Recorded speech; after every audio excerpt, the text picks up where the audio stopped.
Bom, dando continuidade ao nosso pensamento de filosofia, no Café com Filosofia, só que hoje não tem café, eu estou em sala de aula. Nós vamos aqui fazer uma diferenciação da filosofia na qual ela se preocupa, em estudar a partir do cosmos, filosofia chamada filosofia pré-socrática, que até então, os antigos gregos pensavam que o universo sempre tivesse existido, porque era mais razoável do que considerar que ele pudesse ter surgido do nada, ou seja, não surgiu do nada, surgiu de algo. Diferente do pensamento cristão, que apresenta a ideia de criação no mundo como um ato divino. Então, quem tem uma ideia, quem é cristão, é religioso e possui as suas práticas cristãs, obviamente que vai pensar o universo de uma forma de que Deus criou tudo.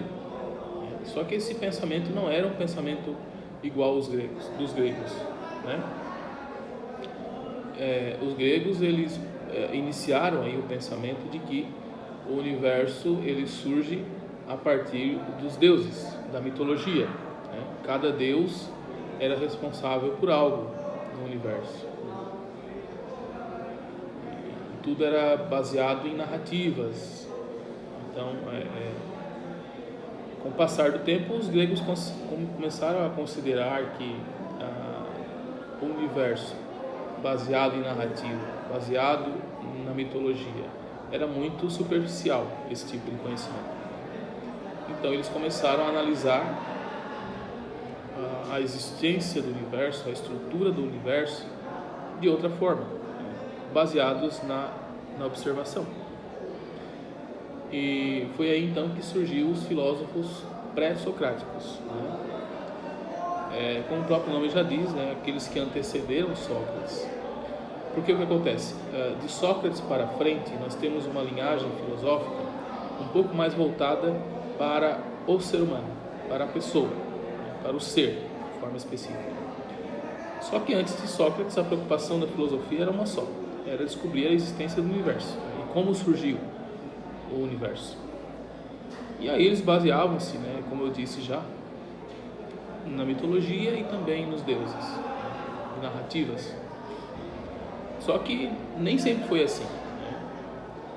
Quando se tem uma cosmogonia, que é um termo que foi usado para definir o estudo sobre o cosmos, se deixa de lado o pensamento teogônico, o pensamento voltado aos deuses e à mitologia, a própria religião em si da época, e começa a se pensar o mundo de forma mais racional.